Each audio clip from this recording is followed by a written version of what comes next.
Today is Wednesday, November 3rd, 2021. Roland Martin Unfiltered, broadcasting live from Houston, Texas, right here on the Black Star Network. Coming up on today's show, mixed election results all across the country. Virginia goes to Republicans. They win the governor's mansion, lieutenant governor, attorney general.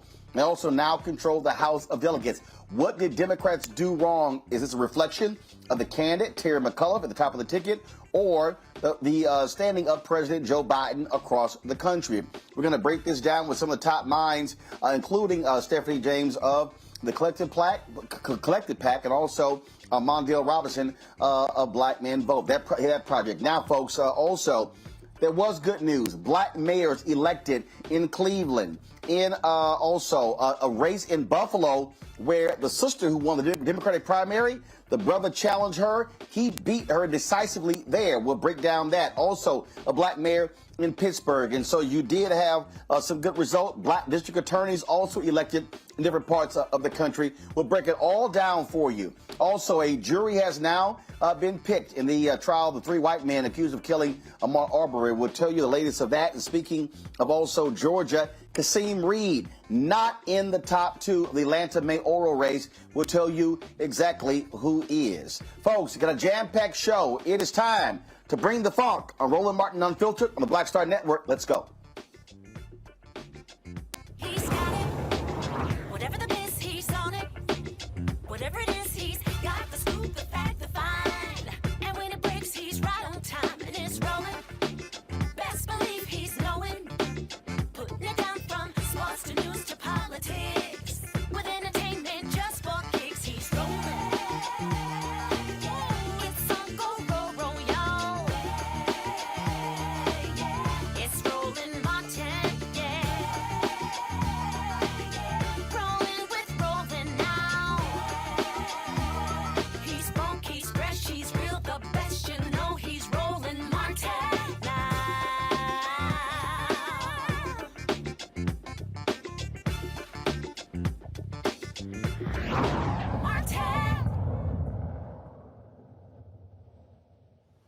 All right, folks, it was a big night for Republicans in Virginia as Glenn Youngkin beats Terry McAuliffe to become governor there.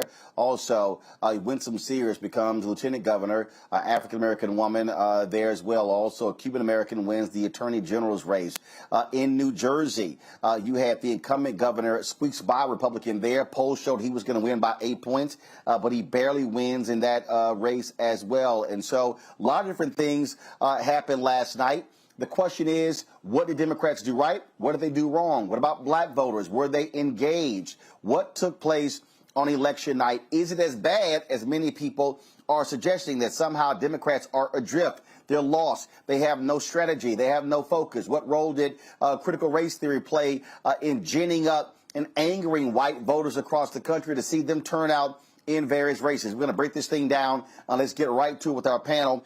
We have Jamarion Robinson. He is the founder of the Black Male Voter Project, principal of WMR Consulting. We have Gary Flowers, host of the Gary Flowers Show in Richmond, Virginia. Quentin James, co-founder of the Collective PAC. Glad to have all three of you here. Folks, let's get right to this thing here. Gary, I want to start with you. You are on the radio there in Richmond with your show. Blowout, if you will, in Virginia. The early polls had Terry McAuliffe winning, the former governor winning 4 or 5 points. The Fox News poll last week shocked a lot of people and showed Youngkin +8. You look at the exit polling data, it was non-college white women who rejected Terry McAuliffe in a huge way. McAuliffe also lost places in college towns. We also saw that as well. And so what really happened here? Was this a reflection of the candidate, Terry McAuliffe, at the top of the ticket? Was it a reflection of Democrats nationally and President Joe Biden? Thank you, Roland, for the opportunity tonight. We go back so many years. It's actually a combination of both. The lack of inspiration from the Biden administration, in particular not being able to deliver an infrastructure bill, and the perception that they're bungling along. Notwithstanding, there's usually a flashback on an incumbent president. However, the lack of inspiration from the top down, married with a candidate that was regurgitated to Virginia. Remember, Terry McAuliffe served as governor 4 years ago, and no one asked for him to come back. Part of the inspiration for voters is that the candidate speak to them. I was on a panel last night with former Governor L. Douglas Wilder. I spoke to Reverend Jesse Jackson yesterday morning. Both of them indicated that the McAuliffe campaign never reached out to them. That is a colossal failure, or in the case of Hillary Clinton in 2016, an act of arrogance, that somehow or another Terry McAuliffe shows up in Virginia uninvited and just is coronated to be the next governor. That is not the way democracy works. And black voters in particular were angered by that anger. That is extremely strange, Quentin, that if you are Terry McAuliffe and you're running for governor of Virginia, you don't reach out to the only black governor in the state's history, Doug Wilder, former mayor of Richmond, Virginia, as well, and that just makes no sense. What did you also see take place there?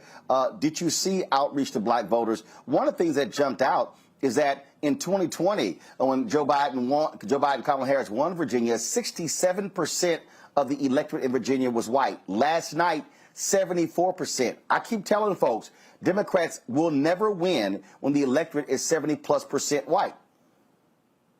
Exactly, Roland. I mean, what we saw in Virginia is, I think, a little bit of what we saw in 2020, and that is the Republican Party has figured out turnout.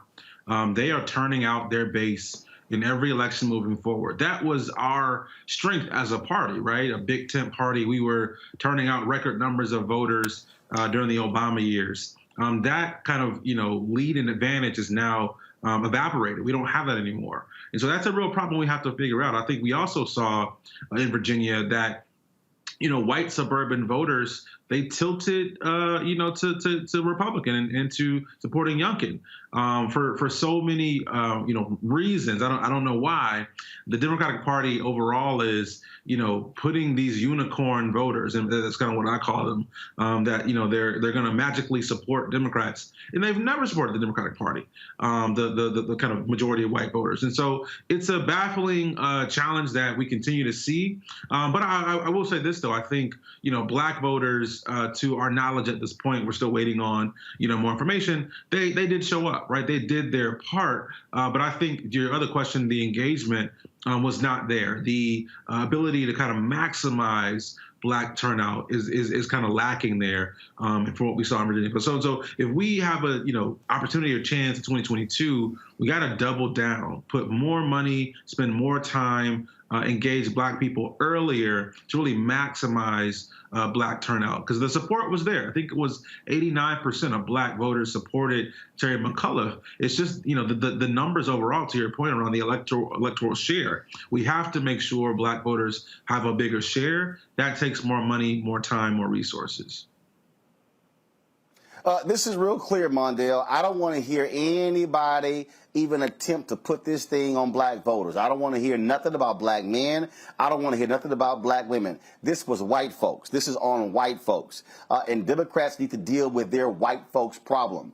The reality is we saw white identity politics play a role here. I said early on, the anger with critical race theory was not factually based. It was playing into the anger. The Republican Party needed white folks angry and upset. That's what they found. Fox News played it up, conservative radio played it up, and that's what you saw. And so when you saw that education was the second issue, this was an outgrowth. It wasn't specifically critical race theory directly, but I need people to understand the game they were playing. They want to brand everything critical race theory, anything dealing with diversity, anything dealing with equity, anything dealing with inclusion. And so that's what the whole bucket is, and that's why you saw Youngkin do so well with those uneducated white women, those non-college white women. I mean, the numbers were staggering how they supported him 75%. 25% via exit polls with Terry McAuliffe. And so if you are the Democratic Party, you have to deal with strategy. And so speak to that, not just in Virginia, but what we saw in New Jersey, what Phil Murphy was supposed to win by anywhere from 7 to 9 points. He wins in a squeaker. Yeah, Roland, I think you're tooting the right horn. Let me just say this. It is the party's fault. I live in Virginia, so I got one mailer from McAuliffe, and it actually had white kids up there. Not that I don't care about white kids, but I bet you if I had kids, Roland, they wouldn't be white. And the way he handled critical race theory. Same here, Mondale. Mondale, I live in Virginia, and I can tell you, I'm driving around. I didn't see a damn thing that was McAuliffe. I mean, I really, to Gary's point, I think it was sort of like, oh yeah, it's a coronation. No, yeah. He didn't work for it. Listen, I'm glad you called out the 2016 Hillary Clinton campaign where you took so for granted that you could just bring in certain black folk. I think Hillary Clinton's black folk of choice was Jay-Z and Beyonce in Philadelphia, and absolutely black people went to that concert, but they didn't go to the polls. And that's because you can't entertain the black vote. This transactional nature that these politicians are used to having with an older generation, that's no disrespect to anybody. The new generation, the majority of black voters now are younger than my generation, millennials and the generation behind them, and they are not party loyalists. They don't care about McAuliffe bringing in, no disrespect to Barack Obama, Stacey Abrams, or even James Clyburn. That's not how you're going to motivate these voters. So waiting to the last minute to make a joke about critical race theory instead of truly appreciating black history in a way that could teach your racist white cousins that this is not what's happening in Virginia. So I think the Democrats stumbled big time, especially since July, they had a warning when they saw the excitement around rural white voters to participate, and they blew it off as if it was just people were just going to line up for them. Black people are too busy surviving to be Democrats, and that's a sad thing to say, but I'm going to say it slower. Black people are too busy surviving to be Democrats, and what I mean by that is if you think about Maslow hierarchy needs, a person cannot think about things that are self-actualization if they don't have their basic needs met. And black people in this country don't have their basic needs met. And the Democrats aren't doing what they promised us. Well, the thing that I find to be really interesting here, Gary, Democrats, oh man, they were just so hyped and excited with how well they've been doing in the suburbs, but that means white voters. And guess what? In Virginia last night, they turned on them. That's what happens. Those white voters are fickle. This is the thing that Terry McAuliffe kept doing. Trump, Trump, Trump, Trump, Trump wasn't on the ballot. I kept trying to explain to people, look, the Trump party is the Republican Party. And so by trying to make it all about Trump, he ignored Youngkin.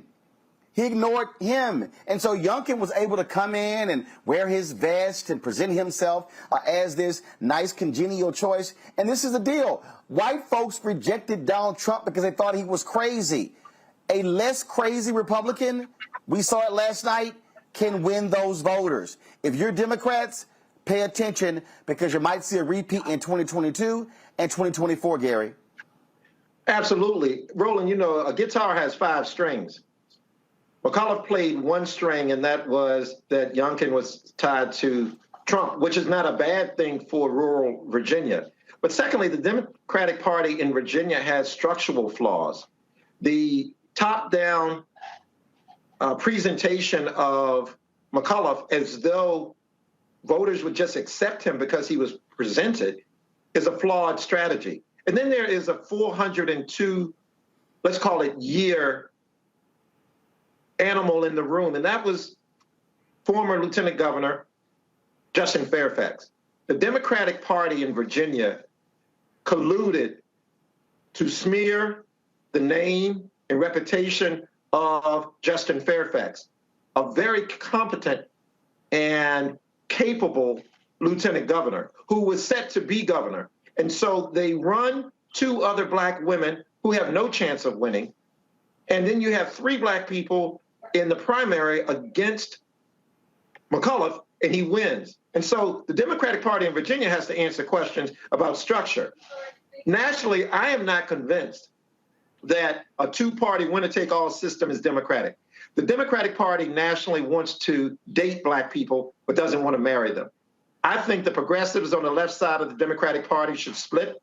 I think the nut jobs on the right side of the Republican Party should split, and I think labor unions should form their own party. Our allies across the world, Roland, have 5 to 7 political parties in a constitutional parliamentary system of government. We have to visit that and think outside the box in America.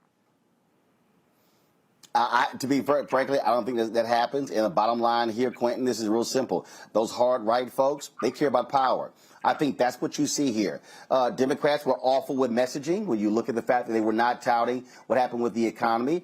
President Biden's poll ratings tanked after the Afghanistan decision, and that's why they have been down ever since then. And so it's also a question of how do you message? How do you speak to your audience as well? That's what we saw. And so I think if you're Jamie Harrison, you should be having Jamie Harrison needs to sit down and have a serious conversation with President Joe Biden and say, hey, man, are you trying to actually lead this party and run this country? Because if we saw what we saw already and we saw last night, that's what that's going to tell us right now. If last night was a tornado, 2022 could very well be a tsunami. But a red Roland, tsunami, Quentin. But Roland, okay, let me just interject this. This is not a new Joe Biden. Joe Biden voted against busing in the 60s. Oh, no. Joe Biden wrote No. I understand. I understand it's not new. No, follow me here. I understand it's not a new Joe Biden, but the Republican Party that Joe Biden is used to is not today's Republican Party, and so that was Hillary Clinton's problem. She tried to separate Trump from the Republican Party. Joe Biden tried the exact same thing. I was critical of Joe Lockhart, former press secretary to President Bill Clinton. He said, I'm going to stop referring to the Republican Party. I'm going to call it Trump Party. I'm like, no, you can't do that. The Trump Party is the Republican Party. The policies of Trump, they are the Republican policies. As long as they keep trying to separate Trump from Republicans, they're going to lose. This is who they are. As that meme going around of my man Coach Dennis Green, he said we thought they were who they were. That's what they are. And so the difference is you saw it last night. If you show me less crazy, I'll vote for it. But Youngkin stands toe-to-toe with Donald Trump, Quentin. He does, but here's the thing. I mean, we talking about messaging a minute ago, and I think what we also heard from black voters and voters around the country is, what have you done for me lately, right? We asked, the Democratic Party asked America to come out in record numbers in 2020, and they did. They gave Democrats the White House, the Senate, and Congress. And what have they done when it comes to critical black issues, like voting rights, dead on arrival, like the George Floyd Justice and Policing Act, dead on arrival. This conversation about reparations in H.R. 40, dead on arrival. And so there becomes a challenge where you can't message what you have not done. And I think people are also looking for that. Yes, we're going to show up and vote at average numbers. We need extraordinary numbers from base voters, black people, Latino people, young people. And until we have some actual policy wins that really deal with bread and butter, kitchen table issues, we're not going to see the kind of turnout that we need, again, to win these kind of elections. And Mondale, on that particular point there, we talk about what have you done. If you have passed things, you still got to be able to message that properly. Which, like, for instance, a week after, Tim Scott went on television talking about the negotiations of the George Floyd Justice bill were dead. You know what I heard? Oh, Biden is considering some executive order actions. Well, where are they? Okay, you make a big deal out of it. You invite the families to the White House. I mean, you show some action. What they have to understand is they're now on the clock. They're on the clock. And guess what? If they do not make some changes, Mondale, they're going to get clocked in 2022, and they will not control the House. They will not control the Senate. It will only be the White House, and good luck, you will get nothing passed with Republicans controlling the House and the Senate. Listen, Roland, you know as well as I do, 2012, you and I have been screaming at these same white people about the same thing. Their consultant class is practicing an insanity. They've been running the same tired campaign since the 80s. They try to convince their conservative white cousins to perform in a way that they can benefit off of it and vote for them. It doesn't work, it will not work, and it can't work because the demographics of this country is darkening, and that is scary to them. They can't message to us because they don't know how to speak to us. They've been so long speaking at us that they're blind, that their consultants are failing them. They continue to fill up, but they're failing them. And this is a real thing about black equity in the Democratic Party. When I hear Brother Flowers say we need to leave, progressives need to leave the Democratic Party, I disagree. We need to keep that infrastructure and kick the moderates out and let them go join the Republican Party. Why give up all that power that we created? There is no Democratic victories without black voters, as we can see. And I'm not talking about a small number of voters.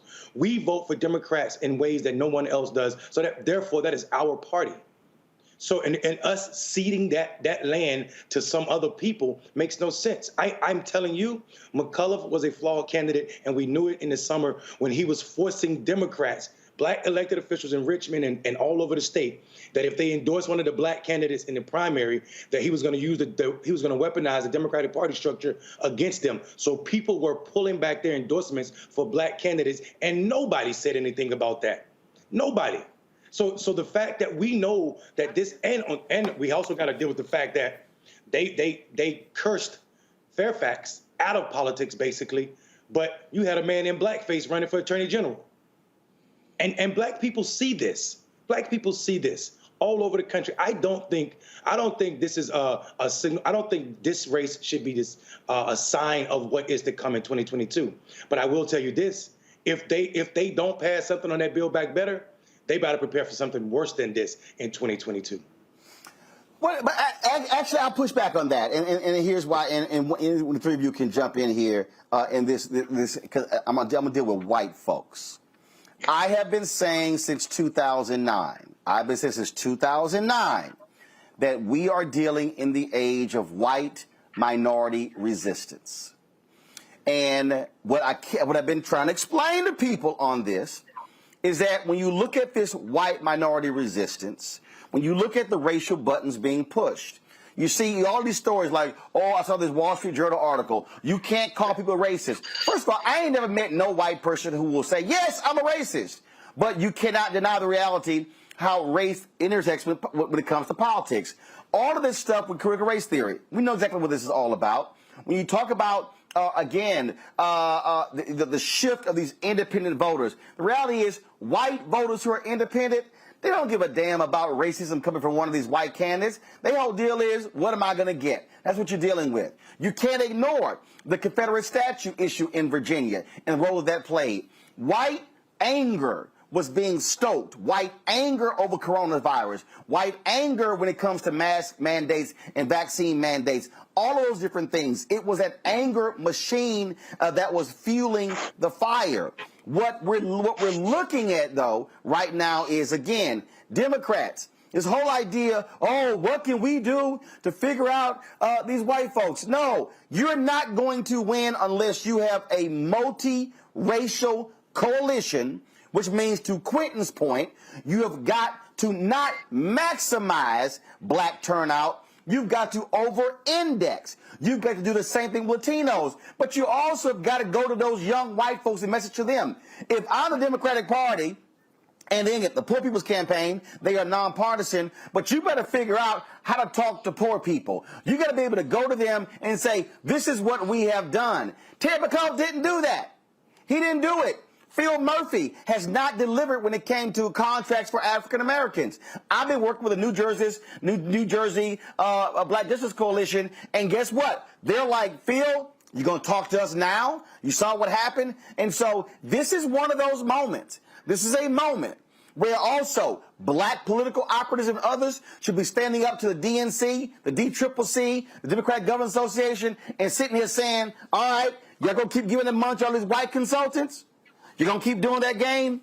This is the moment where they got to realize white folks are not going to save the Democratic Party, but if you ignore black people and others, you're guaranteed and destined to lose. 2 points from Virginia, Brother Roland. One is our mentor. Let me respond. Our mentor. Roland, our mentor. I'm sorry. Hold on. Gary Quentin Mondale, go.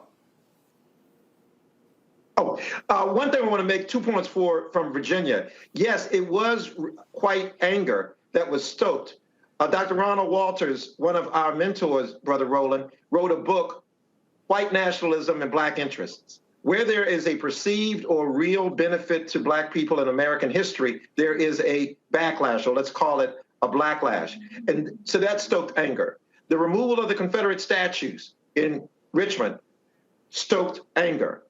And part of that anger spilled over to voting against the referendum for what would have been the first black-owned casino in America. And that was by the white liberal elite.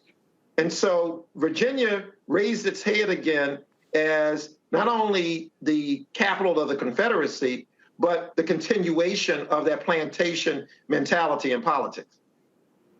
But and let's also add on to that too. I think to your point, Gary, is that the Democratic Party is avoiding the conversation about race. We are avoiding convos around police reform, right? It's like we don't want to talk about defund police. We don't want to talk about voting rights. We don't want to talk about reparations. We have to talk about these issues in a truthful, honest, direct way because the Republican Party is doing it already. They're already calling us socialists, already calling us, giving out handouts. They're already saying we are these things, and the white folks are listening to it. So why not just do it anyway, damn it? Like, let's just do it, right?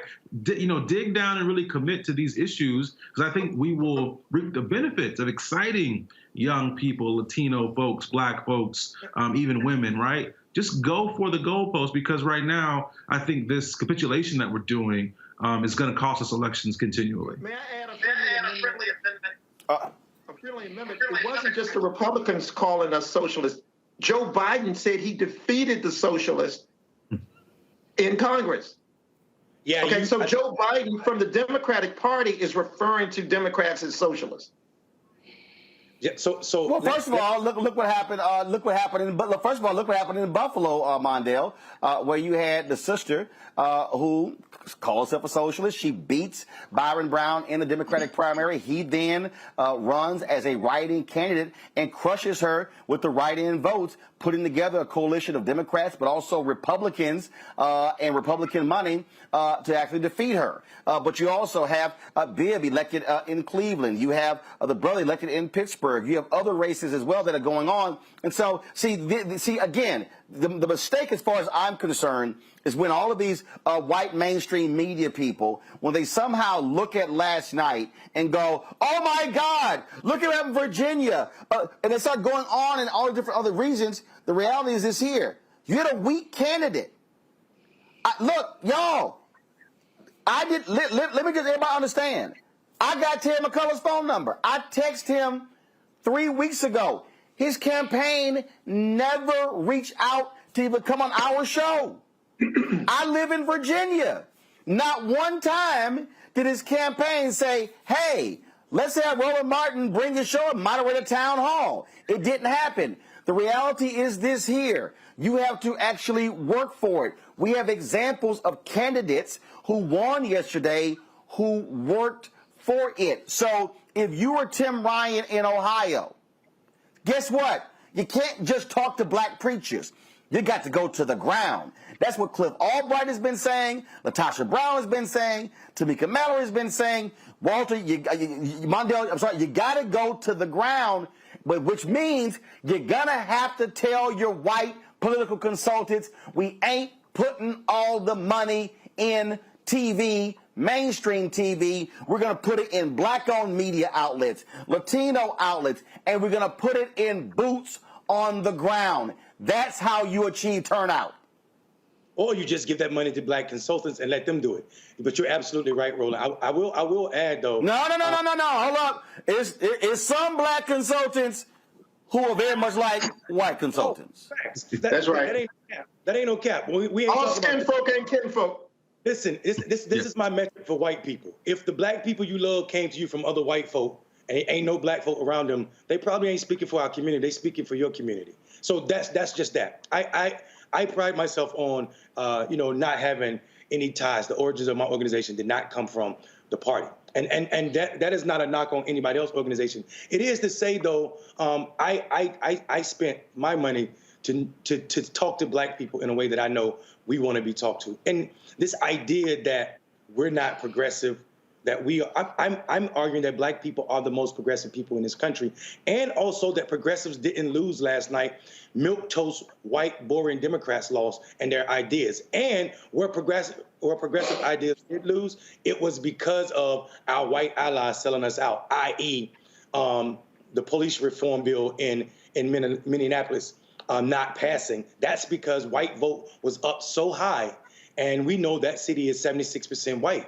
So that means our white allies didn't think enough of their black neighbors to say, okay, let's reimagine what policing looked like. But in Cleveland, we saw a Democratic, socialist, Mexican immigrant win a seat, right?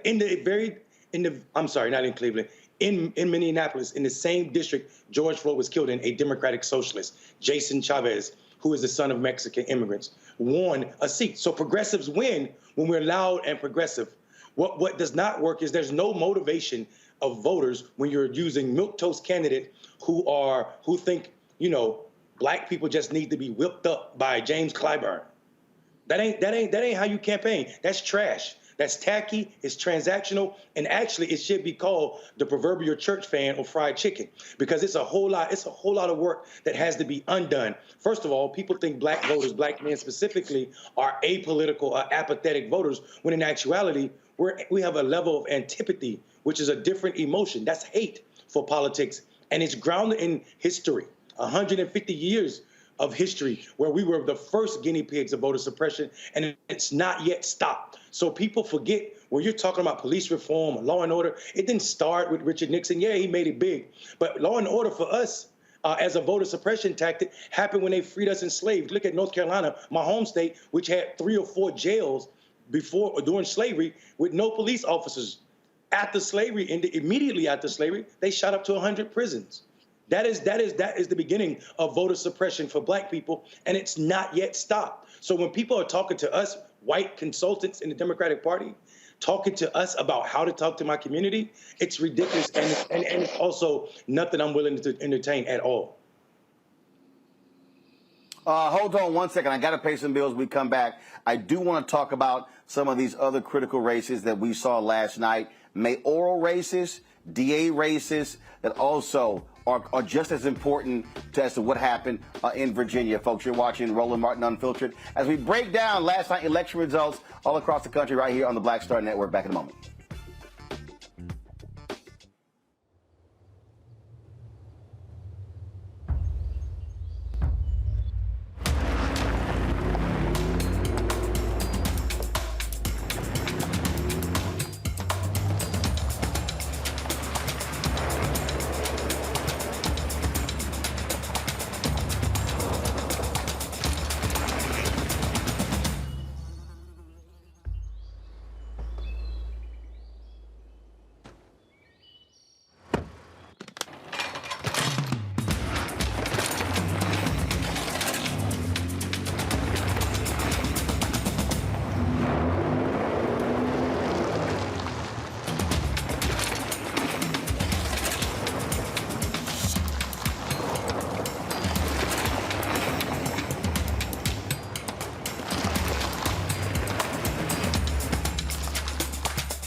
Betty is saving big holiday shopping at Amazon. So now, she's free to become Bear Hug Betty.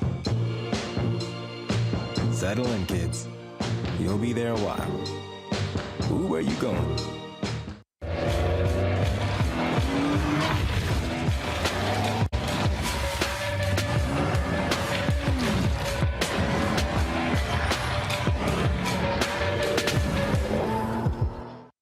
Hi, y'all doing? It's your favorite funny girl, Amanda Seals. Hi, I'm Anthony Brown from Anthony Brown and Group Therapy. What up, Lana Well, and you are watching Roland Martin Unfiltered.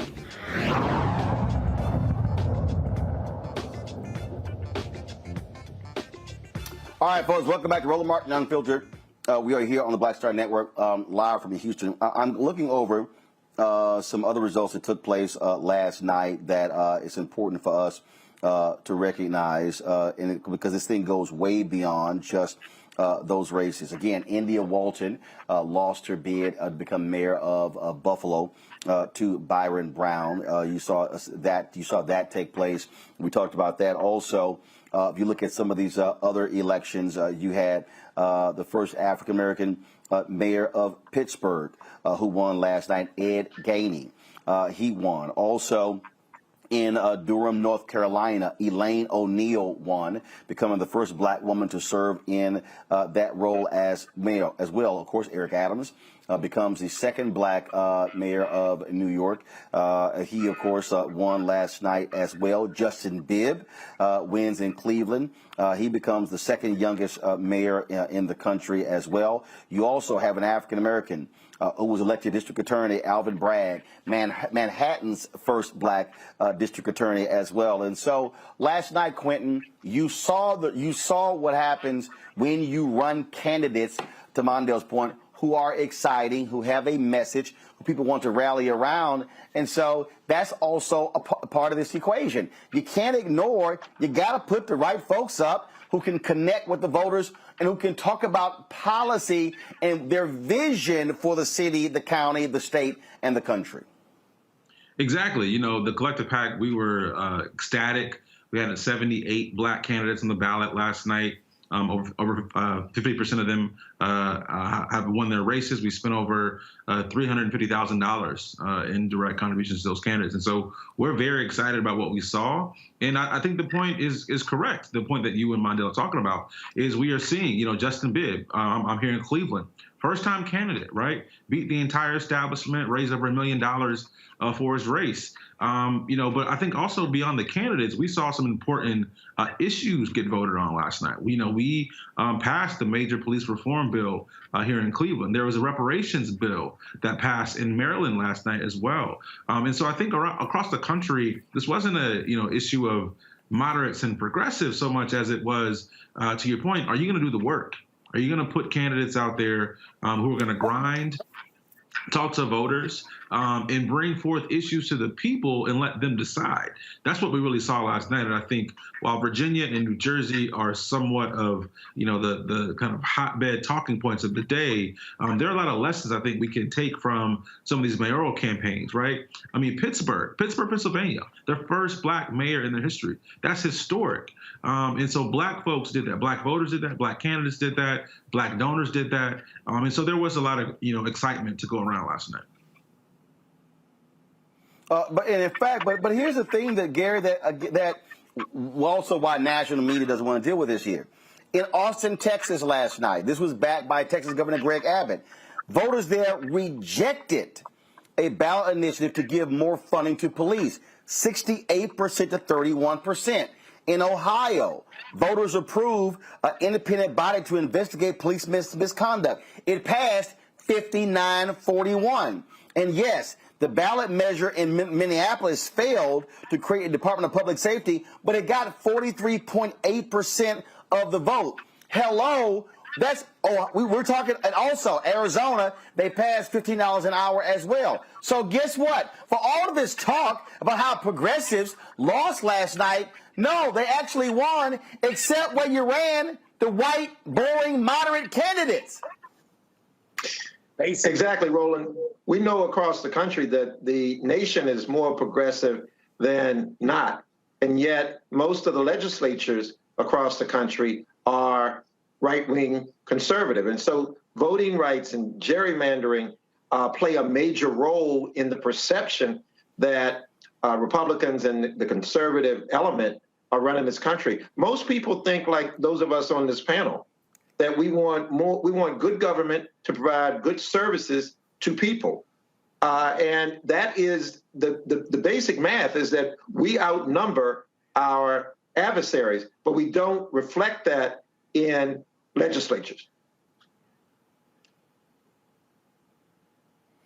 The thing here, Mondale, when you begin to break these things down, you see what happens when you have the local power. First of all, we saw, we're going to talk a little bit later with our next panel about, the John Lewis Act failing in the Senate today. But for all the people who are watching mainstream media, again, we know all the nonsense they're saying. This is what we are saying here. Define your issues, push the candidates to support those issues, and then reward them. Mondale, I talked with Alicia Reese last night, and she said when she got elected there in Cincinnati, she said, you know what? She said, we have to deliver. She said, so we're taking the buses. We're going out there, and we're having the resources. We're giving the vaccines. We're doing those things. People are seeing us actually do things. That's where candidates have to be.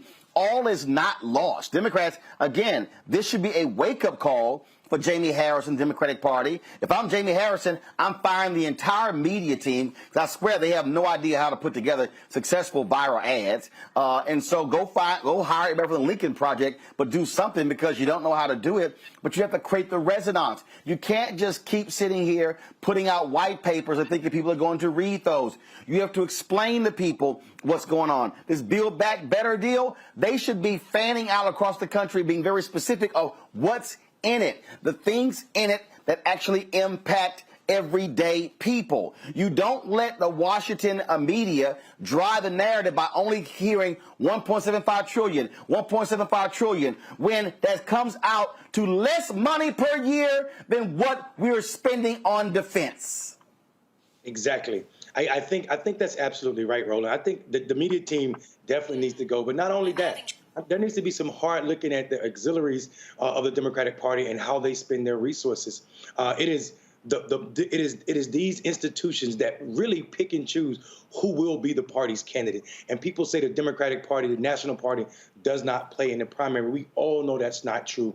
We knew that the party was behind McAuliffe before the primary was over.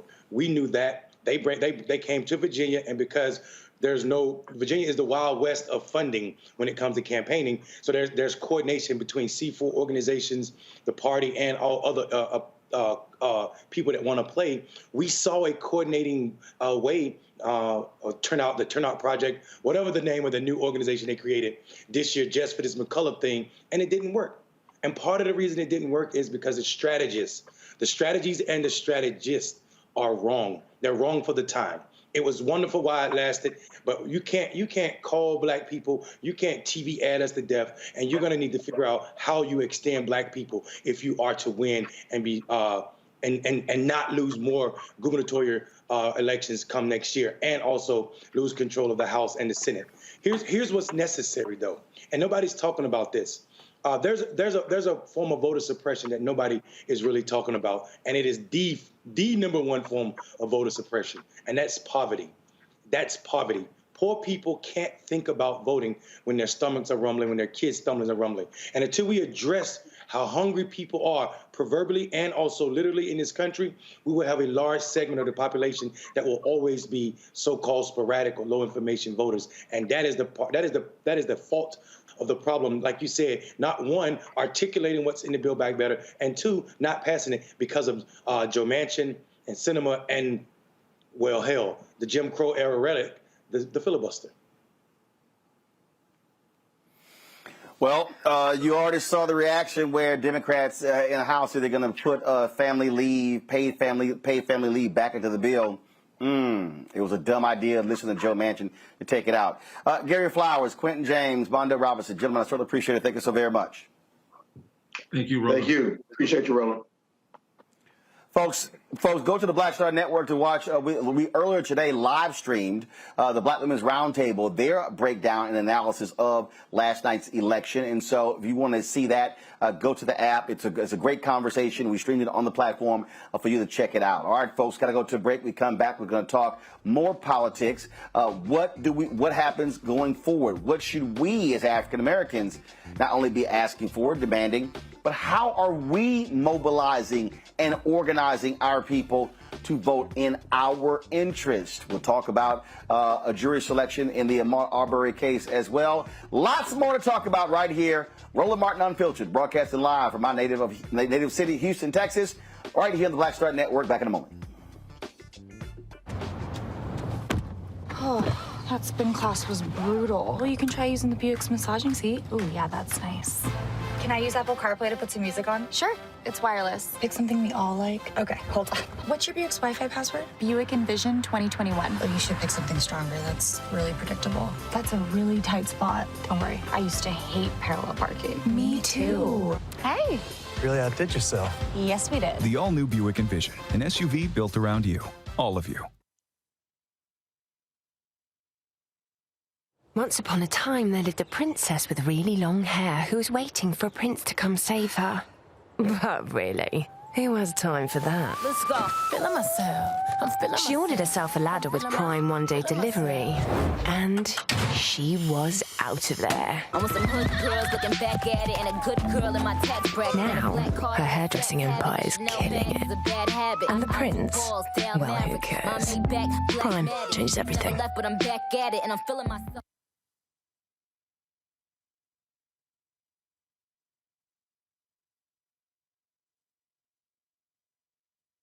Black women have always been essential. So now how are you going to pay us like that? And it's not just the salary. I mean, there are a whole number of issues that have to support us as women. Yeah, but that's what we deserve. That we shouldn't have to beg anybody for that. And I think that we are trying to do our best as a generation to honor the fact that we didn't come here alone and we didn't come here by accident. I always say every generation has to define for itself what it means to move the needle forward.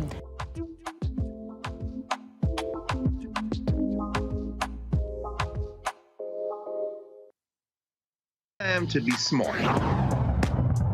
Roland Martin's doing this every day. Oh, no punches! Thank you, Roland Martin, for always giving voice to the issues. Look for Roland Martin in the whirlwind, to quote Marcus Garvey again. The video looks phenomenal, so I'm really excited to see it on my big screen. Support this man, Black Media. He makes sure that our stories are told. See, this difference between Black Star Network and Black-owned media and something like CNN. I got to defer to the brilliance of Dr. Carr and to the brilliance of the Black Star Network. I am Roland with Roland all the way. Honored to be on a show that you own. A Black man owns the show. Folks, Black Star Network is here. I'm real revolutionary right now.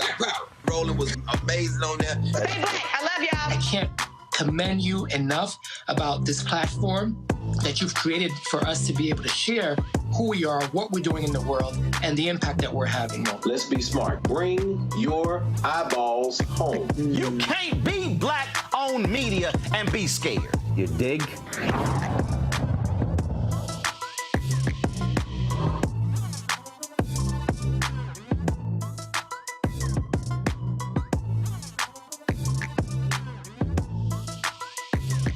Our age have lost the ability to focus the discipline on the art of organizing? The challenges, there's so many of them and they're complex. And we need to be moving to address them. But I'm able to say, watch out, Tiffany. I know this road. That is so freaking dope.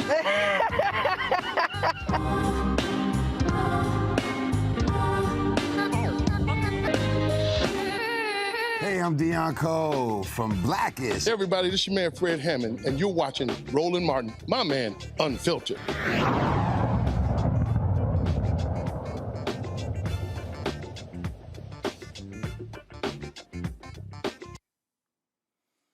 All right, folks, glad to be back right here on Roland Martin Unfiltered. We are going to further unpack last night election results. A lot of different things, as I said, took place last night that was quite interesting, and what I need people to understand as we are talking about elections, and the reality is this here. If you look at the history of there in Virginia, the party that wins the White House and next election, there's a huge shift there. And so I disagree with a lot of people that you somehow can determine that what happened in Virginia is just so cataclysmic that is unbelievable. Bottom line is this here.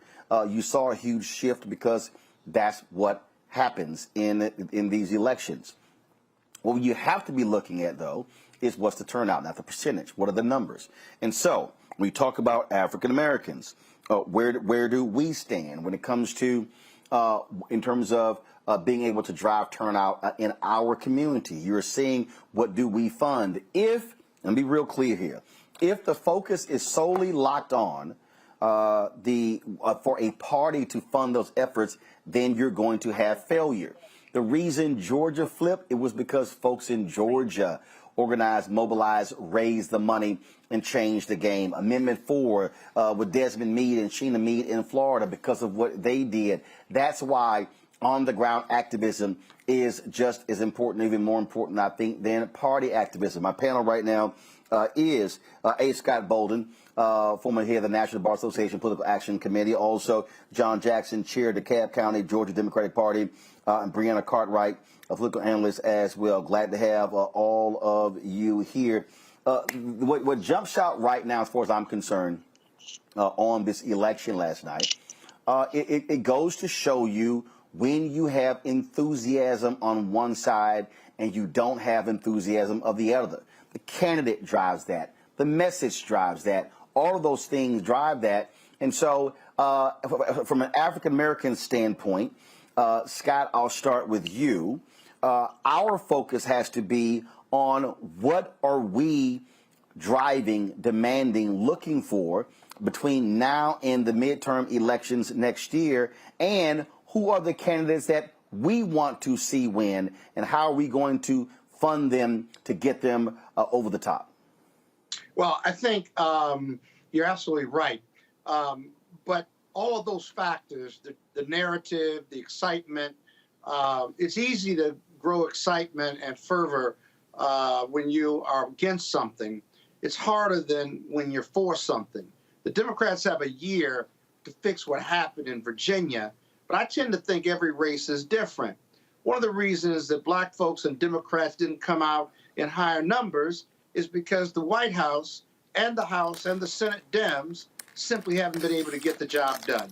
You and I have talked about this. I've said it before, that if you don't get criminal justice reform done, if you don't get voter protection and voter reform done and vote against voter suppression, then there's no reason for Democrats, black or white, to come out and support this administration.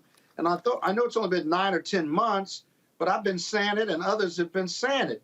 There's no reason for them to come out. Now, this is a governor's race, right? And Terry McAuliffe and the beloved bill and him being misquoted or taken out of context, Youngkin had the money and the expertise to exploit it. He didn't need Trump, if you will, and they convinced Trump not to get in the race other than do his call-in rallies, but he never criticized Youngkin, and you know he was chomping at the bit because he took credit for it this morning and late last night. The Democrats simply have to deliver, and they have not delivered. And you're going to see this in 2022.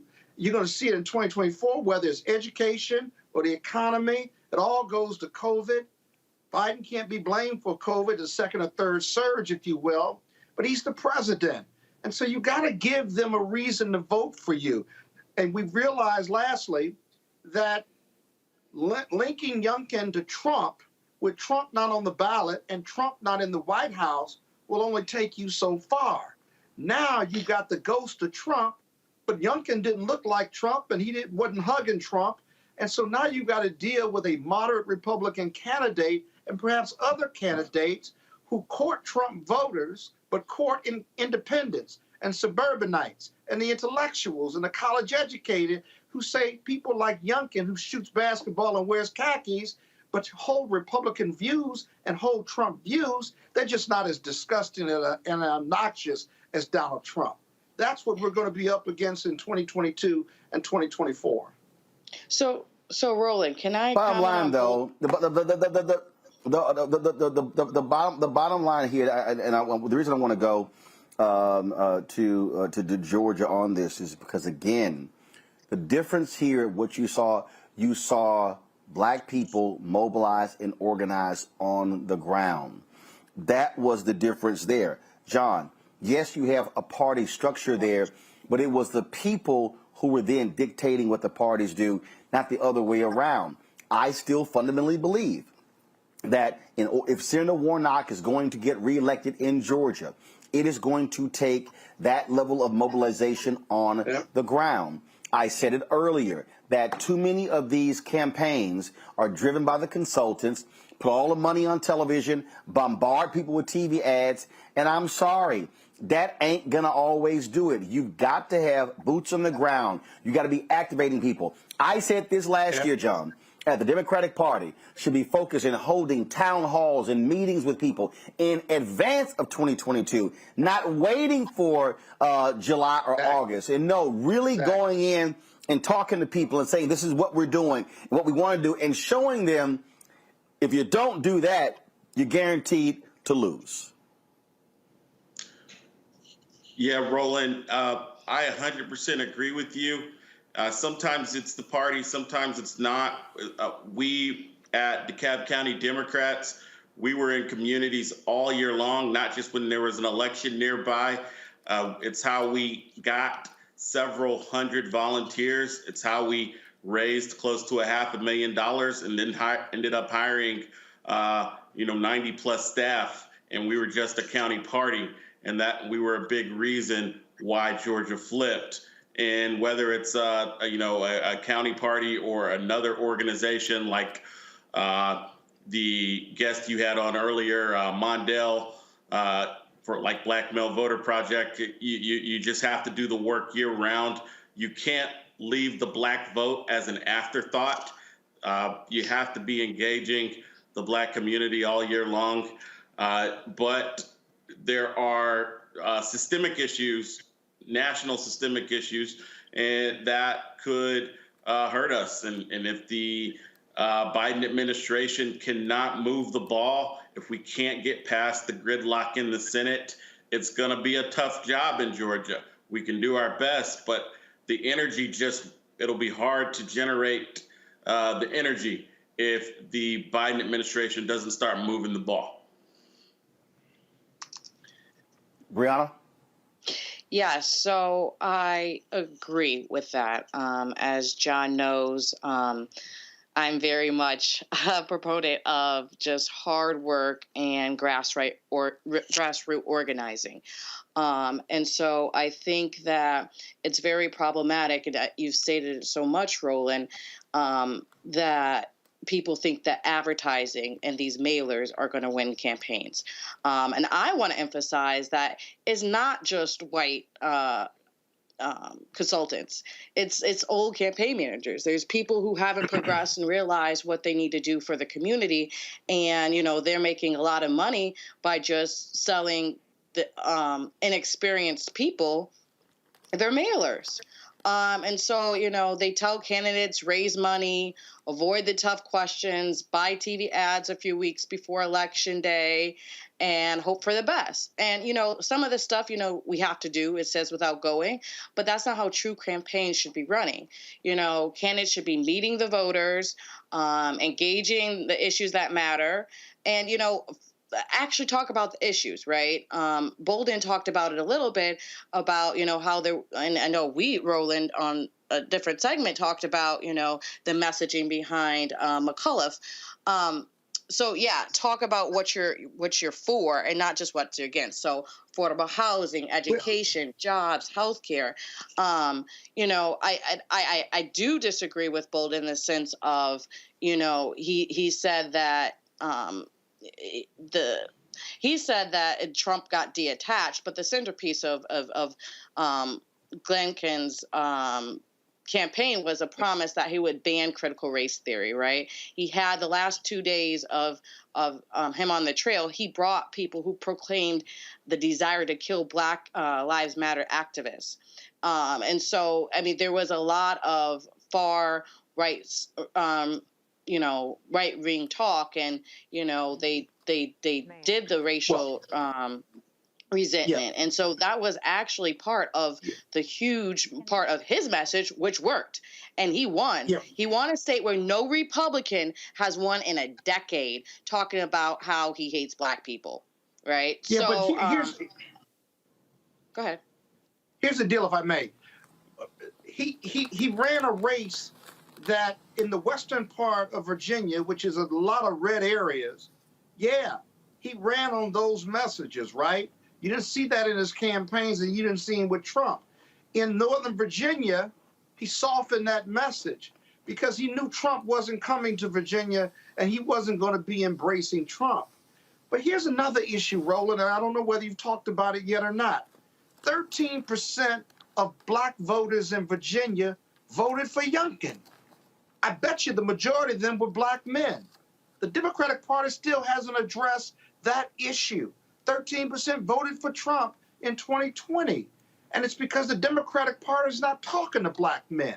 Oh, they talk to Black women, no offense to them, and they talk to Black people generally, but they don't have a policy that supports, empowers, and uplifts Black men. And because Black men aren't hearing that message and not having a reason to vote, at least figuratively, let alone literally, 13% are going for the Republican GOP. How do you explain that?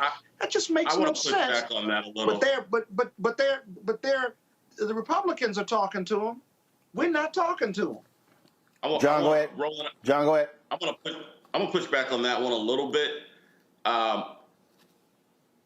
There has always been a segment of Black conservatives, no matter who's running, even Barack Obama. There's always a baseline of Black conservatives who vote Republican. Not 13% in Virginia. They're not. And to say that it's odd that Black men would vote Republican more than Black women would be to say it's odd that Black men are men, because men vote more Republican across every racial bloc.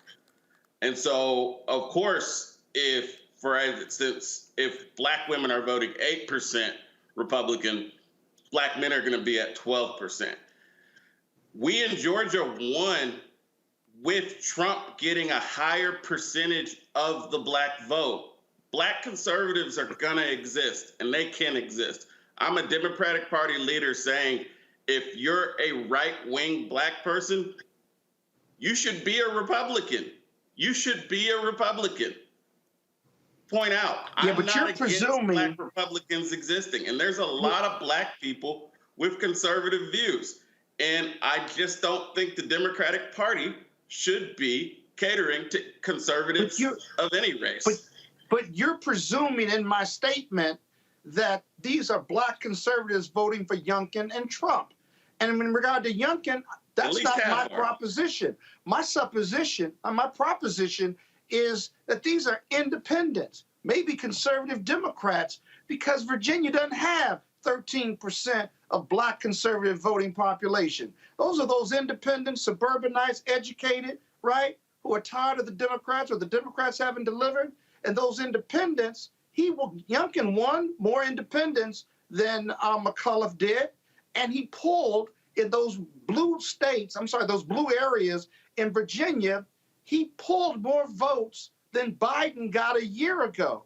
He may not have beat McAuliffe in Richmond and in Fairfax, but he got enough to be ahead. He didn't lose. He wasn't trounced in those areas because that's lack of black or rather Democratic turnout because they're not energized. Okay, here's the deal. No, excuse me. This is real simple. I'm going back to the most basic premise, and that is this here. If you talk about what needs to happen over the next year, I don't care who you are, whether you're talking about a party, whether you're talking about external groups. It's a matter of being able to go to folks and say, this is how we can deliver. Now, and remember, let me take everybody back to 2010. Remember, Democrats spent all of 2009 going back and forth on the Affordable Care Act. When did the Affordable Care Act get passed? It was when Scott Brown won in Massachusetts, the seat vacated by the death of Senator Edward Kennedy. Yeah. So that's what happened. So I'm telling you what's going to happen now. All of these Democrats who've been obstructing and trying to get the perfect thing, they're going to say, we better get some stuff done because they're now up against the clock. And what I'm saying is our position has to be, this is time where you say, fine, you're going to have to get something done. Now, this is what we want and what we desire. That is what I'm saying. That is what has to happen right now. It's not wringing our hands and, oh, my God, I can't believe what happened with the election. Guess what? It's over. Youngkin's going to be the governor for the next 4 years. He can only serve one term. If you're in Virginia, focus on who the hell is going to run against him. But if you're Democrats, you better be focused on right now who is going to be your nominee in Kentucky, in Wisconsin, in North Carolina, in Pennsylvania, in Ohio, in Florida, because there is anger, there is white anger, white fear, white identity politics being driven by the right. You better figure out a strategy to counter it. Otherwise, you're going to lose. That's what has to happen. It's coming. Yeah, and I think you're right. We can't agonize at this point. We need to organize, and we have 370 days to get this done. So I think that you're absolutely right. We need every one of those days for us to win in 2022. And to talk about we need to have people knocking doors.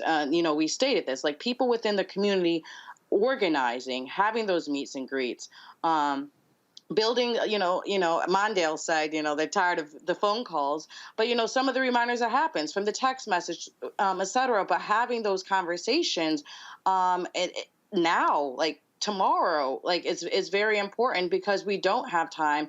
And honestly, and just in October alone, the Republican Party, the Republican Governors Association raised $4.6 million.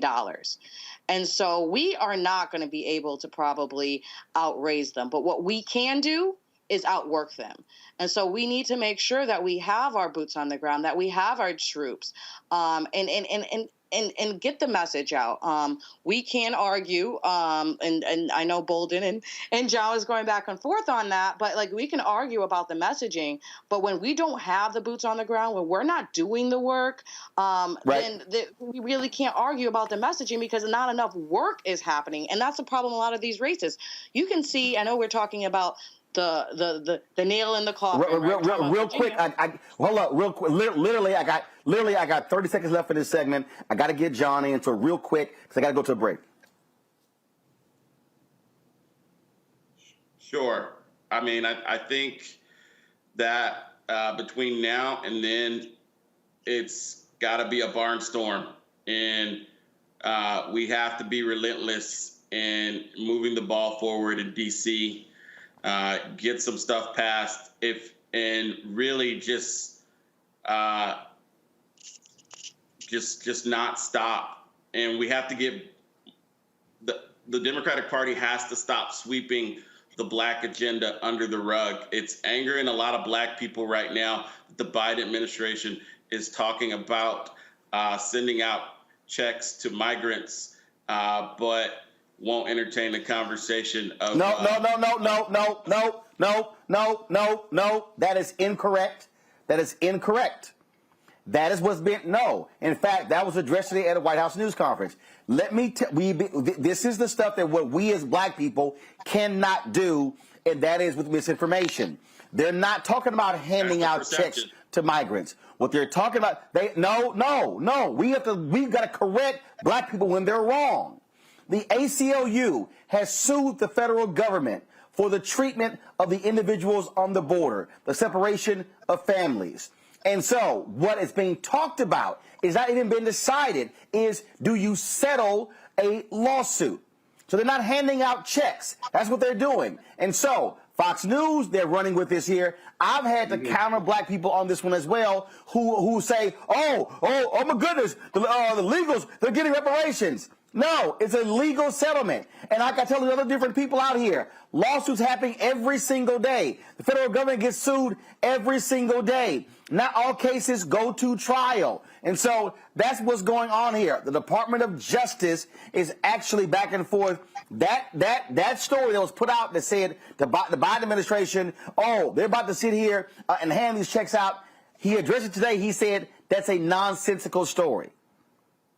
We got to correct our people when they are spreading stuff that's not true. That's what we got to do. Hold tight 1 second. I got to go to a break. When we come back. Black man shot 50 times by officers. Why they out of jail? We'll talk to the brother's mother next to Roland Martin Unfiltered on the Black Star Network.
Maureen is saving big holiday shopping at Amazon, so now she's free to become Maureen the Merrier. Food is her love language, and she really loves her grandson. Like, really loves. Hey, I'm Donnie Simpson. What's up? I'm Lance Gross, and you're watching Roland Martin Unfiltered.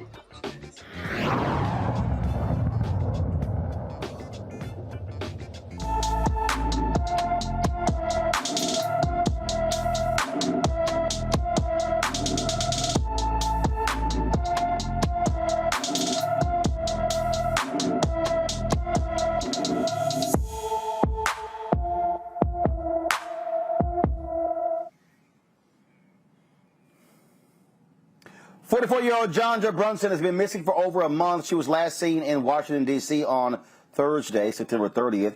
Jamarion is 5 feet 4 inches tall, weighs about 120 pounds, with black hair and brown eyes. She's considered a critical missing person. If you have seen Jamarion or know her whereabouts, call the Metropolitan Police Department at 202-576-6768, 202-576-6768. The jury selection process in the trial of the 3 white men accused of killing Ahmaud Arbery may be coming to an end. The prosecution also is accusing the defense of eliminating black jurors. Here's how it breaks down. Of the selected pool of 65 potential jurors, only 48 were actually qualified. There were 23 white females, 13 white males, 6 black males, and 6 black females. The 12 selected include 11 white people and 1 black man. The prosecution requested a Batson challenge, which is an objection to the validity of a peremptory challenge on grounds that the other party used it to exclude potential juror based upon race, ethnicity, or sex. The attorneys are still arguing over this particular issue. Let's stay in Georgia, where 2 Georgia law enforcement officers were indicted last week. They were allowed to turn themselves in, stay in jail for a couple of hours, and then be released on $50,000 bond for killing a black man during an attempted arrest. Eric Hines and Christopher Hutchins were charged with felony murder, aggravated assault, burglary, making false statements in violation of oath by a public officer after the 2016 shooting of Jamarion Robinson. He was shot more than 50 times. Joining us now is his mother, Monteria Robinson, on Roland Martin Unfeared. Miss Robinson, first of all, we certainly condolences for the loss of your son. This is, it has to be troubling to see how these officers were treated. Your son's dead, and they are just allowed to, move about, turn themselves in, not spend much time, and now they're already out of jail, free on bond. Actually, to be honest, today I have been a little saddened because of the $50,000 bond, because here you are, you have these major charges, felony murder, 2 counts of felony murder, burglary, aggravated assault, and all you get is a $50,000 bond. Where does that happen at? What planet does that happen on? The United States of America, I guess that's the response. But I am really disappointed in that. Here it is, we got the indictment on Monday, October the 25th. I'm sorry, October the 26th was the indictment, but the grand jury process started on Monday, October the 25th. But, I'm just so taken back to the small amount of the bonds that they were given.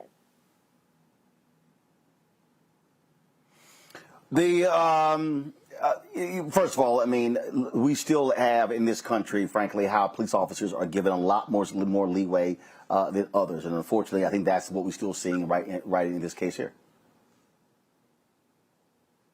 So you're asking me why? Asking that question again, I didn't quite hear you. No. I'm just saying. I'm just simply saying that. This is the issue that we have in this country. How they give significant leeway to law enforcement officers. But why is that? My son was.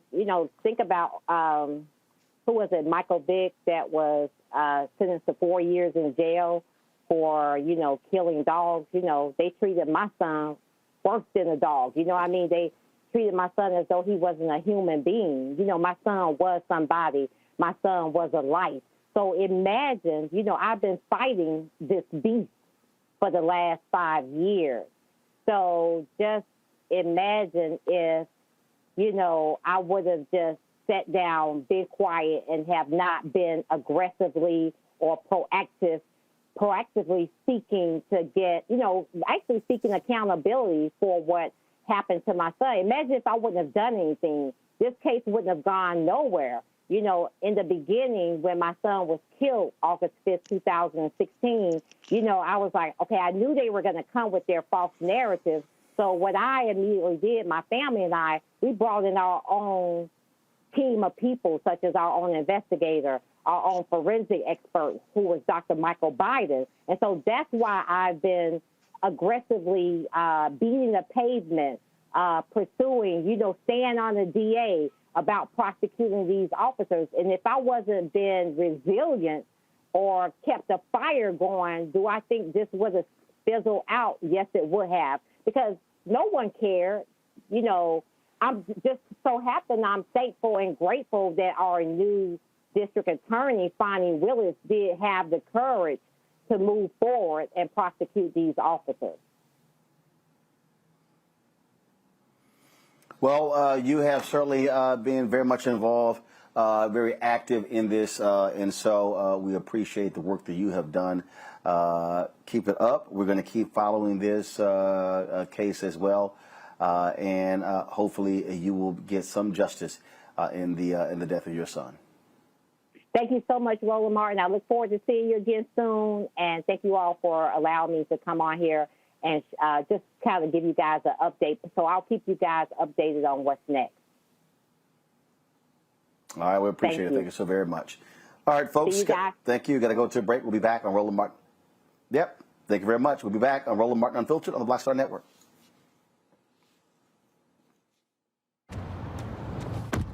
Oh, that spin class was brutal. Well, you can try using the Buick's massaging seat. Ooh, yeah, that's nice. Can I use Apple CarPlay to put some music on? Sure. It's wireless. Pick something we all like. Okay, hold on. What's your Buick's Wi-Fi password? Buick Envision 2021. Oh, you should pick something stronger. That's really predictable. That's a really tight spot. Don't worry. I used to hate parallel parking. Me too. Hey.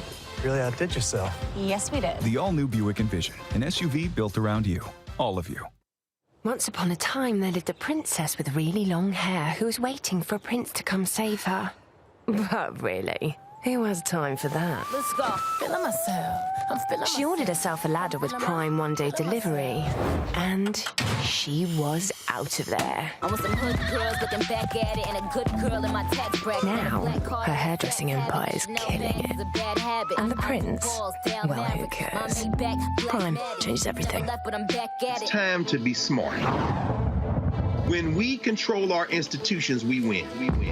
This is the most important news show on television of any racial background. Y'all put $2, $3, $4, $5, $10, $15, $20, $30 on this and keep this going. What you've done, Roland, since this crisis came out in full bloom. Anybody watching this, tell your friends, go back and look at the last 2 weeks, especially of Roland Martin Unfiltered. I mean, hell, go back and look at the last 2 days. You've had sitting United States senators today, Klobuchar and Harris. Whatever you have that you can bring to Roland Martin Unfiltered to support it, please do, because this information may literally save your life. Watch Roland Martin Unfiltered daily at 6 p.m. Eastern on YouTube, Facebook, or Periscope, or go to RolandMartinUnfiltered.com. Support the Roland Martin Unfiltered Daily Digital Show by going to RolandMartinUnfiltered.com. Our goal is to get 20,000 of our fans contributing $50 each for the whole year. You can make this possible. RolandMartinUnfiltered.com. George Floyd's death hopefully put another nail in the coffin of racism. You talk about awakening America. It led to a historic summer of protest. I hope our younger generation don't ever forget that nonviolence is soul force. Priceless.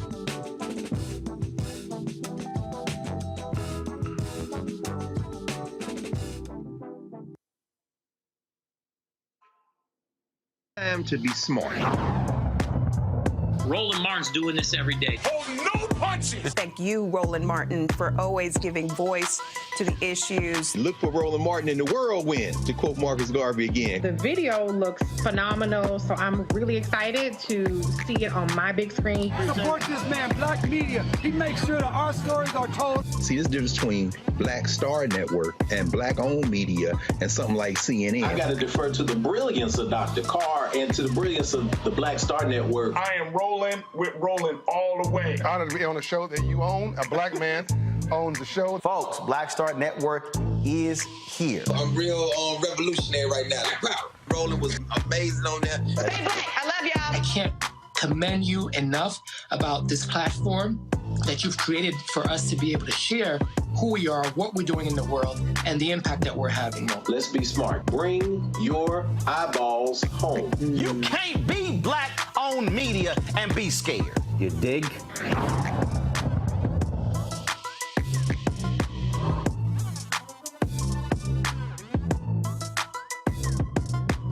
Hi, I'm Vivian Green. Hey everybody, this is your man Fred Hammond, and you're watching Roland Martin, my man, Unfiltered.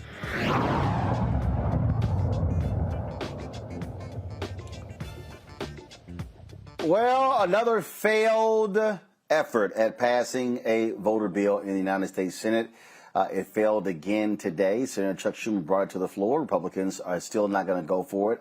It ain't going to happen, y'all. You got to either end the filibuster. The only Republican to vote for it was Lisa Murkowski of Alaska. Here's what she had to say.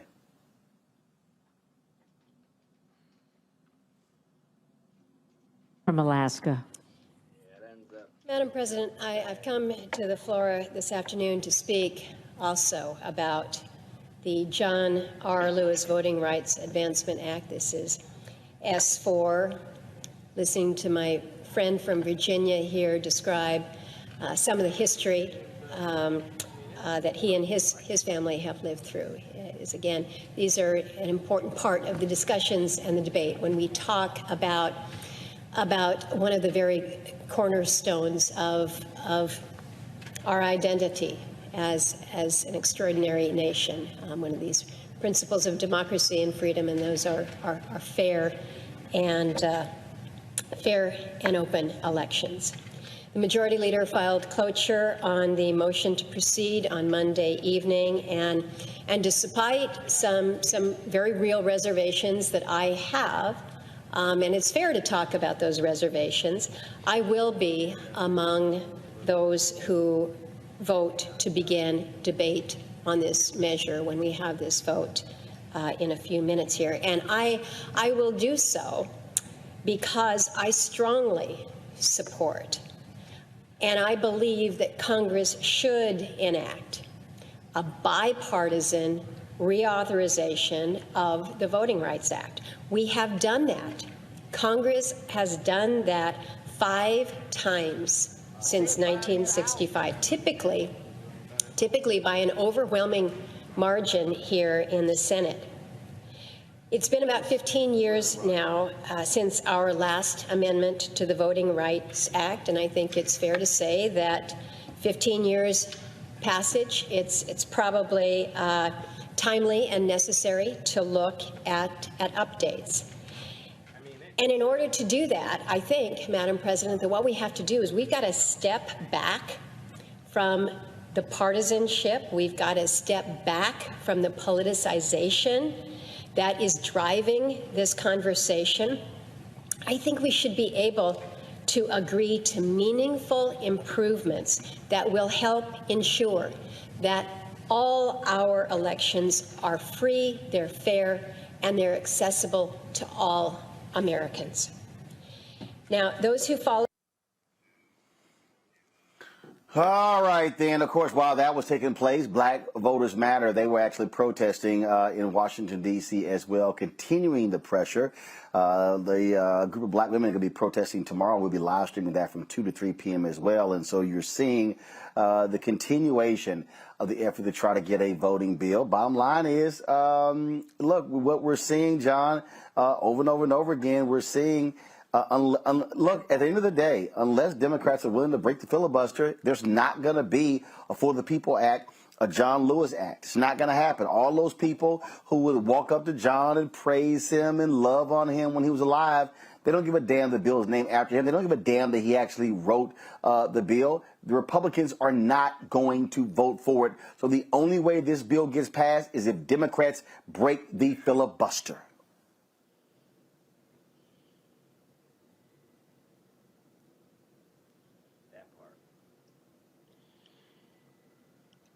John?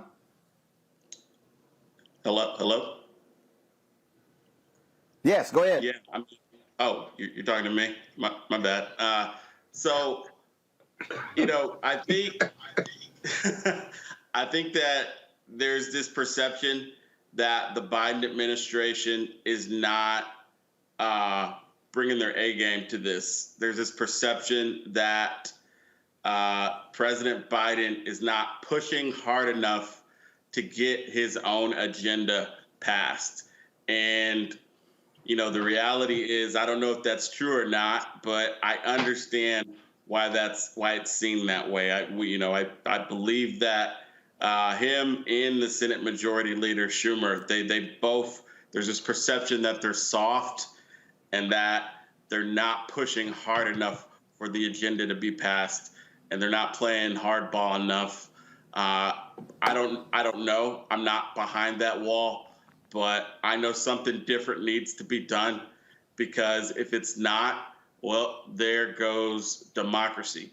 It's really that simple. You literally have the opposition who supports being able to overturn the people's decision.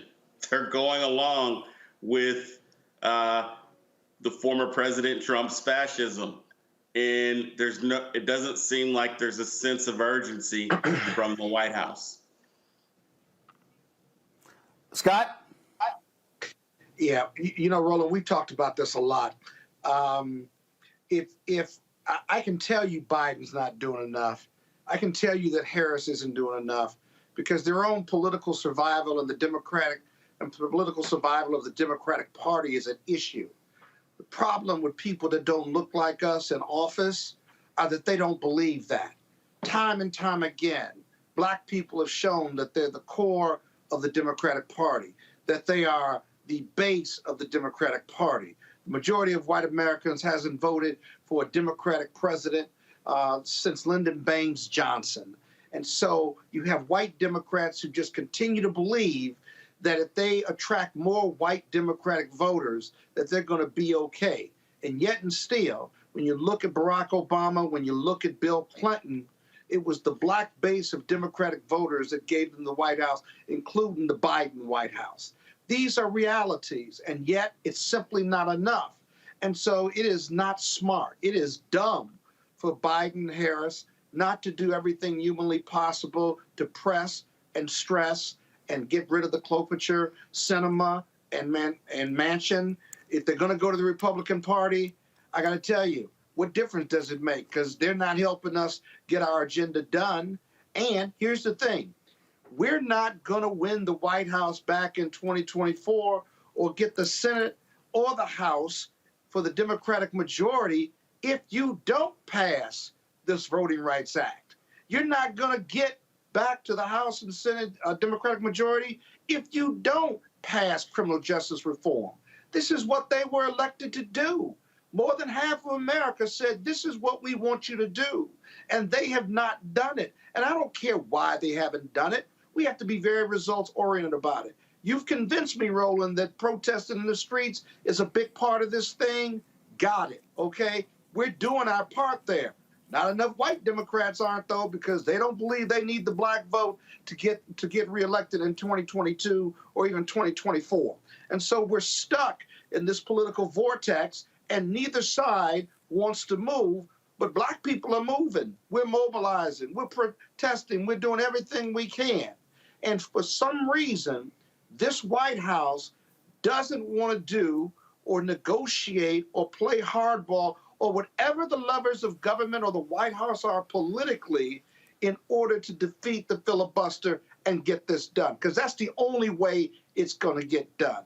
Every time Manchin says, I believe in bipartisanship, what happens? The Republicans show them otherwise. And so this is where we are. Brianna? And it's not moving one way or the other. Yeah, I mean, I got you, Brianna. I agree. It's talking about the filibuster. We've talked about it extensively on the show together.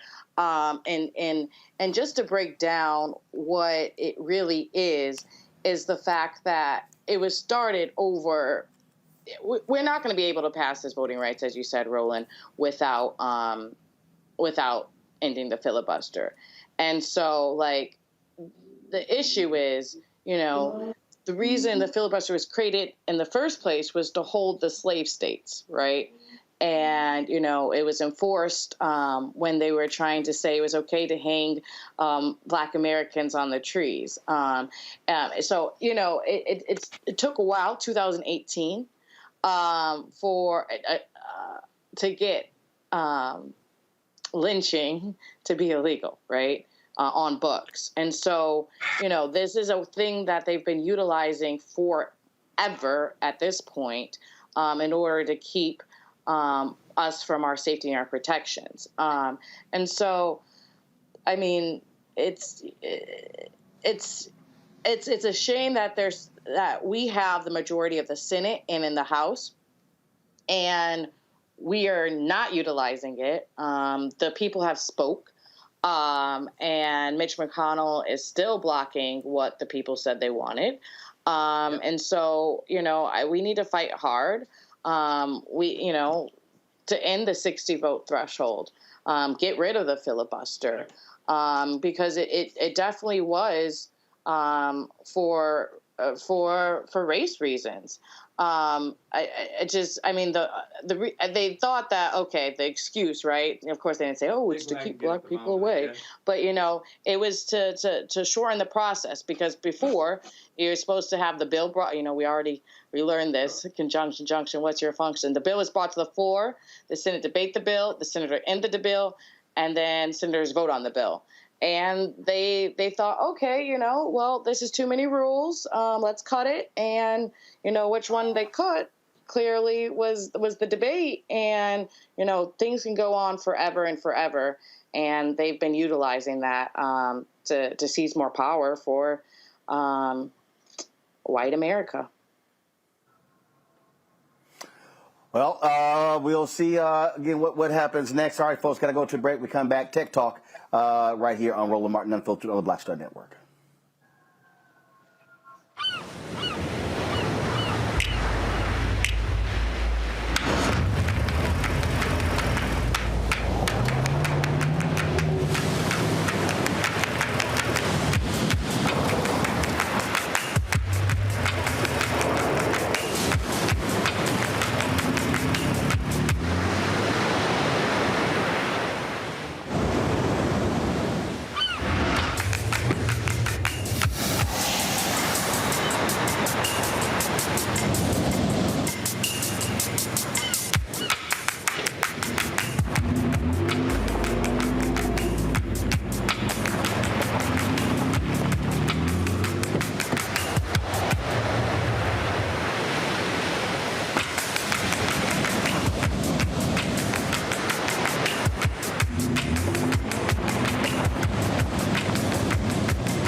Maureen is saving big holiday shopping at Amazon, so now she's free to become Maureen the Merrier. Food is her love language, and she really loves her grandson. Like, really loves. Hi, I'm El DeBarge. Hey, yo, Peace World. What's going on? It's the Love King of R&B, Raheem Devon, and you're watching Roland Martin Unfiltered.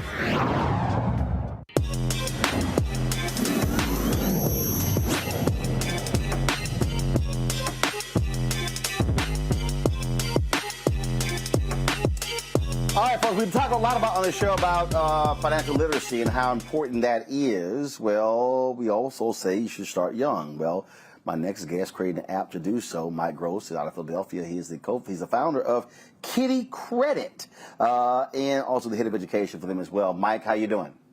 Excellent. How about yourself, sir? Doing great. All right, so walk us through what exactly is this app, Kiddie Kredit? Sure. I'll be very brief. Kiddie Kredit is a mobile chore tracking app designed to prepare families for the risks of using credit. I want anybody to think back to when they first learned about credit for themselves. For the majority of us, it was through our bad efforts and mistakes. I know for me, it was being on a college campus. They offered me pizza. I got a credit card. I ran up the bill, and I was like, oh, God, I got to pay this back, never knowing how it was actually supposed to be used in the first place. Our goal with Kiddie Kredit is to have children at a much younger age understand how the process works, so that way, well in advance of them ever having to actually use credit, they know how to manage it effectively. The way it works is, the better you do your chores, the better your score. The better your score, the more rewards you receive. The more rewards you receive, the more likely you are to continue this habit over and over again. We tie our scoring system exactly to the way FICO works, so inherently you are learning, one, how to manage and build positive habits, but then two, how credit is actually calculated for your parents as they do things in the future.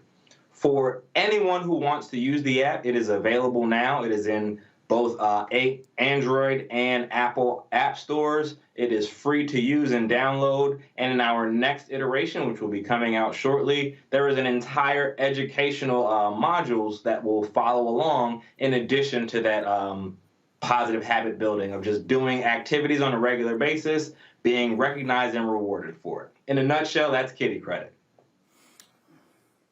Well, how did this start? What precipitated this? Sure. So this was actually an idea that was created by my best friend and I. We grew up together. We made money. We spent money.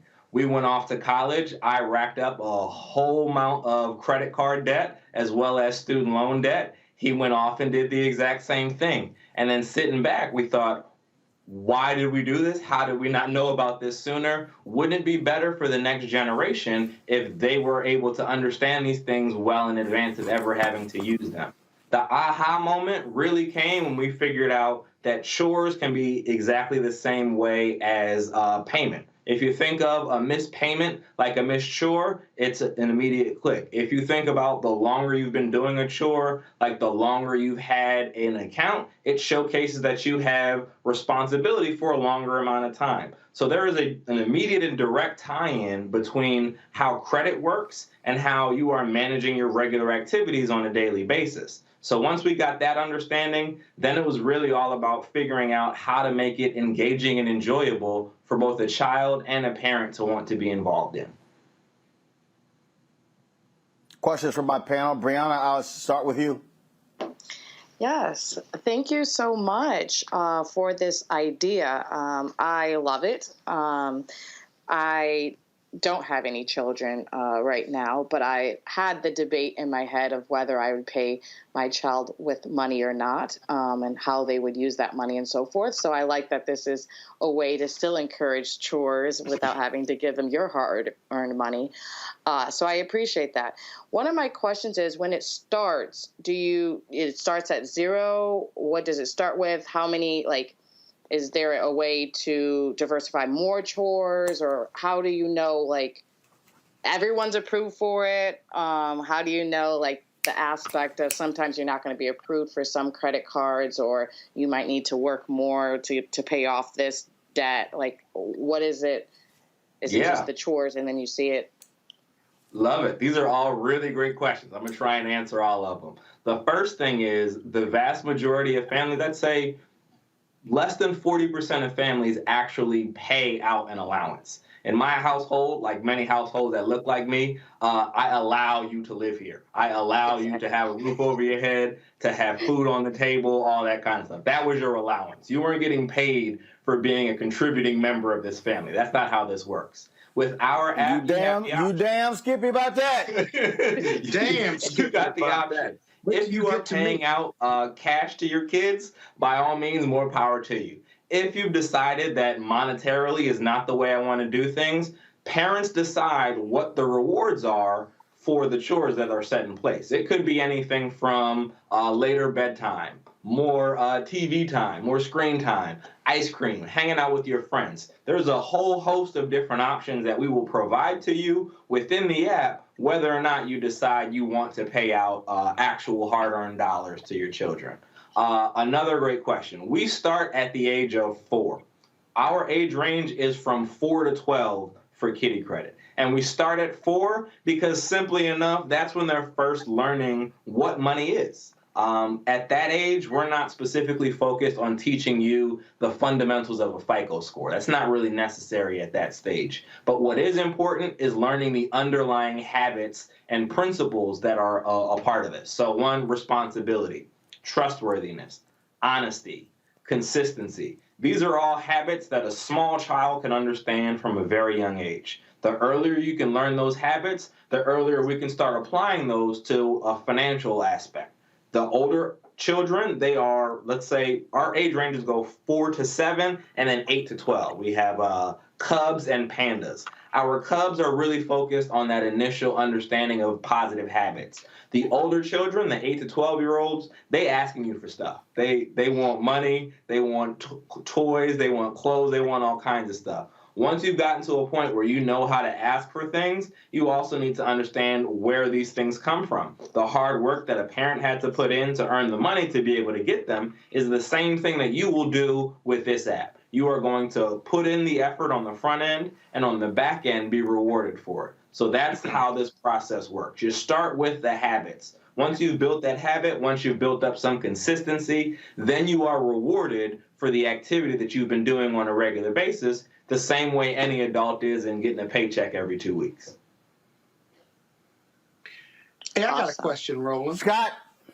Yeah, but then, okay, when they get to be 17 years old and they're driving my car and they're working, right, and they're asking me for money, I don't want them to be in a habit of doing their chores around the house in exchange for money or credit. That's true. I want them to do chores. I don't want them to say, okay, I'll do this. I'll wash the dishes with this credit or this money. My biggest challenge, and I know 17 is a lot different than 12, but I tried this over the years with Cole, my son, and getting him to appreciate that this is a chore versus a one-time take out the garbage. Even if I was going to give him a reward for it, I'm not sure I want him to be doing things for a reward. I want him to do it because he's vested there and he lives there, and I'm paying for him, and I'm feeding him, and I'm buying clothes for him, and I'm giving him a roof over his head, and I'm giving him a bed and covers. And I'm sorry, I'm getting excited about it. You can keep going. That wasn't the end of the list. So what the hell is your question? I'm in agreement so far. I got no problems with what you're saying so far. But can we get to the question?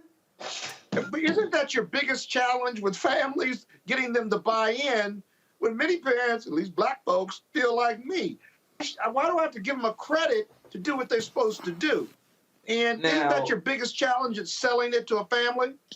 You know, for the most part, that isn't really the biggest challenge, unfortunately. Well, let's not say unfortunately, because the majority of us did not receive a quality education when it comes to financial literacy, and the majority of us want to do better for our children.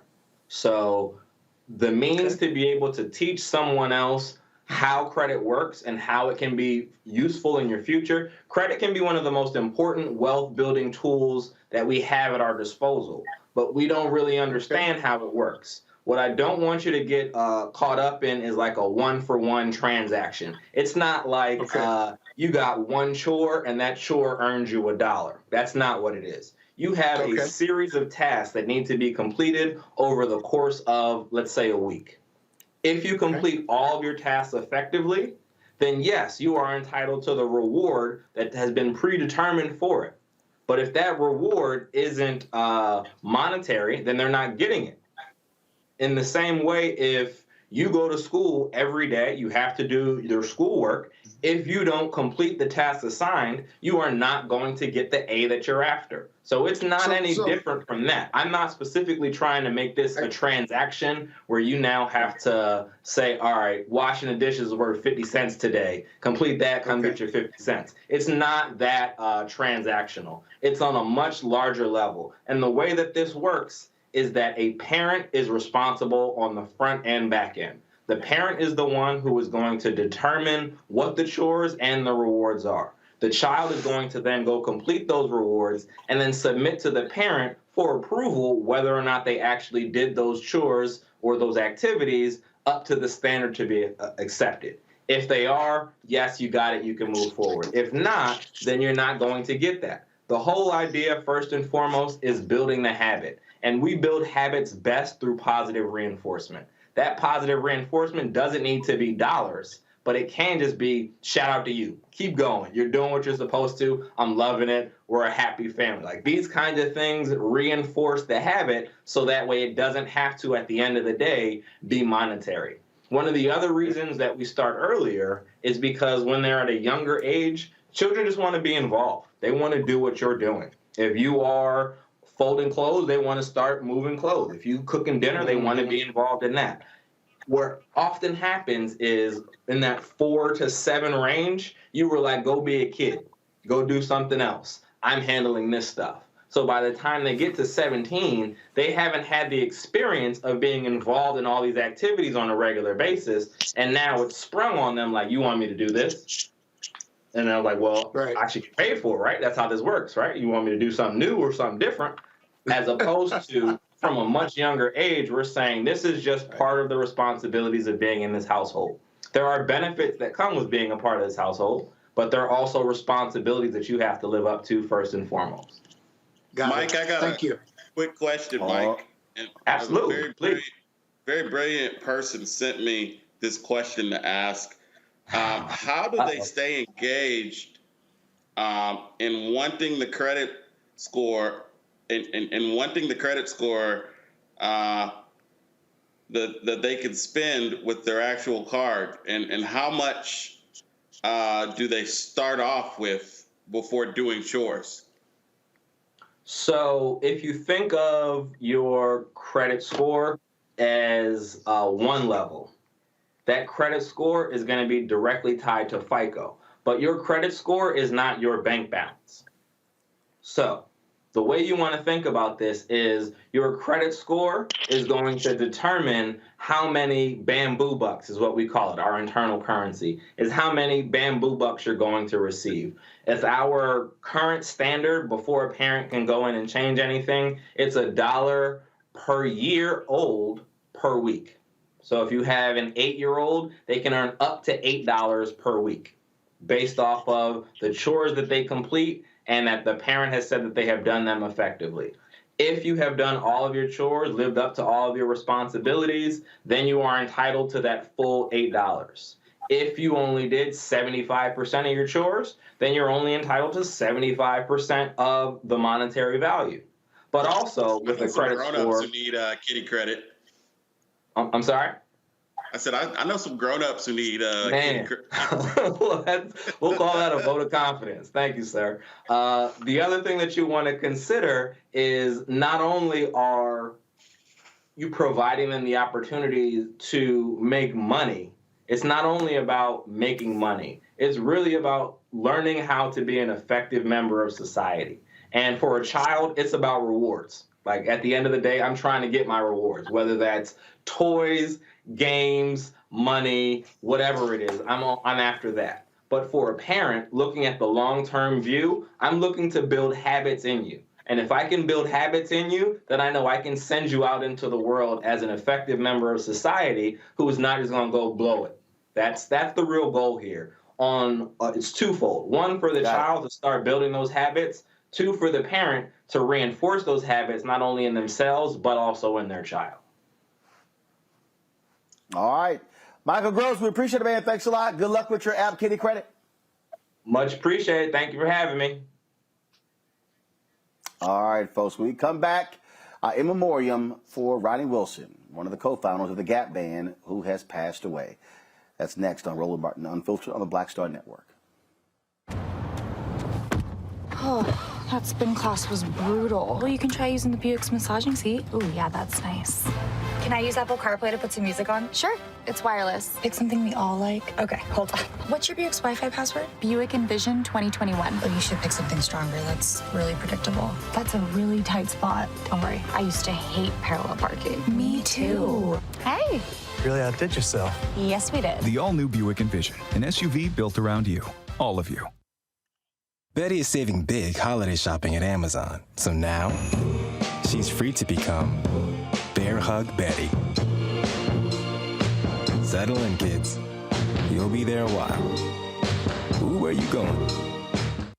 Hi, I'm Eric Nolan. What's up, y'all? I'm Will Packer. I'm Chrisette Michelle. Hi, I'm Chaley Rose, and you're watching Roland Martin Unfiltered.